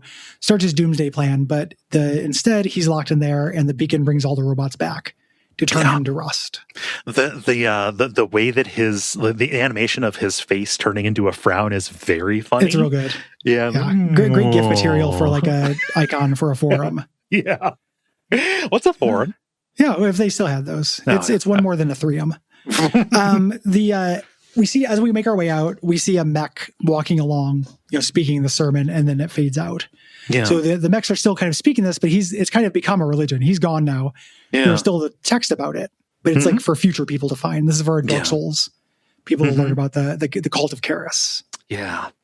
And the game ends with Garrett talking to his keeper friend. Like he's just lost somebody who became very important to him. Like this was fucked up. And he's like, okay, so like all this stuff, the stuff that happened with Victoria, Karras, the gas, like was this in the prophecy? And the keeper says yes. And Garrett says he wants to hear more. So like this is the growth of the character wanting to get invested in the cause because like he has seen that it is true. Right? Yeah. And this would be something that would be part of his trilogy. I can't remember what Garrett's thinking when Deadly Shadows starts. I know you're still doing Thief stuff. I can't remember. No. I think there's like a reset. Like a lot of stuff in Deadly Shadows, like that I didn't have context for, does come from this. Like Victoria's lieutenants show up in that. But like Deadly Shadows is like it's about a hag. Yeah, primarily Deadly Shadows was a gameplay function for me more than story. Yes. So like when in this game, one of the best games of all time, a victim of it the time it came out, I think, in terms of like design and overall structure. That is going to be your mileage may vary kind of thing. If you are just extremely horny for Thief 2, there are things to like about these last levels. It's worth noting somewhere as well, this is one of the most fan-supported series. Yes. Yeah. Fans make missions, and many of them entire campaigns, and they are considered to be as good or better than this. Yeah. Thief 2 is one of those games where if you want to, this could just be your thing. Yeah. Yeah.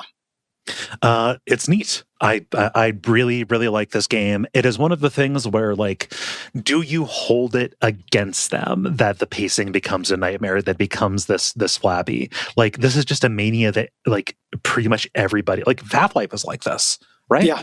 Like even the best games that you remember all fell prey to this madness. And, you know, like, talking about them, everybody aligns that. We talk about this, right? But, like, you know, you're like, just remembering the highlights. You just remember the highlights, right? All the other stuff kind of, like, gets compressed away. Like, it is weird to think of ourselves as critics in this, going back to an old thing, deciding whether or not to hold the design mores of the time against it. It's something we've struggled with, or, you know, like, dealt with. I don't know about struggled, but, you know, had to consider, like, through the entire run of this show. But here, with the highs being so high and the what were they thinking about the last third of it being so low, it's especially pronounced in a way that makes me, you know, just try to contemplate it a little bit more. And I don't know where to fall on it. I think that the last level is, for me, largely downgraded in terms of fatigue, other than the cave one. Yeah. Like, doing the same level twice in a row sucks, but I think that level on its own is not bad. And the last level as a final exam is fine to me. Really, it's just the cave. Yeah. Basically, when you're in nature zone, cave, and then the area with the forest. Yeah. That I don't like. The rest of the levels are fine. There's just more of them than I want. You know, and that is a sensibility that has not only changed with game design, but also with me, right? Like, there was a time in which that would have been great for me as well. So it's hard for me to hold it against the game. Yeah. It is also, though, at the end of the day, like, I am somebody who prefers Dishonored because it is a version of this that leans more into the things I like. Yeah. You know, and leans further away from the things I don't like. But I'm so glad we did this. Like, this is a great game, all-time classic. Yeah. Hard to fuck with. Like, I think this is worth playing. Oh yeah, no. Like, if your like first entry into this was an Arcane game, like, if it was a Dishonored, or, you know, like, even like a later Deus Ex or whatever, like, you will be shocked coming back to this and seeing just how much of it was already here, right? Not just from an archaeological perspective, you will get different highs from it. Like, this does things that are unique and awesome. You know, well worth it. It's just a game I'm not sure is, like, completely worth beating. You know, play it as long as it's fun. Once you get it and get the hook will keep you for a long time, I feel like. Yeah. You know, I'm really glad that the developers at least moved on to do other stuff. Yes. You know, if you're listening to this and you have any kind of project or product and you'd like us to shout it out, and you're any kind of marginalized person, we'd be happy to do so. This episode, I want to give a shout out to Max Newland, who does voiceover performance and event hosting, narrates audiobooks, does video games, things like that. Commercials. You can find his work at maxnewland.com there, and you can find demos and a way to hook up with Max if you'd like to hire him for anything. Nice. So yeah, check it out. Give him a book. Do it. If you have thoughts on Thief 2, The Middle Age, or any of January's other games, The Legend of Zelda, The Binding of Isaac, or our premium episode, RoboCop Rogue City, go to Duckfeed.tv/contact and write in by January the 15th. There should be, like, at least a day left as you're listening to this. The deadline is always the 15th. And if you have thoughts about multiple games, please separate them into multiple responses and keep them specific and concise. Yep.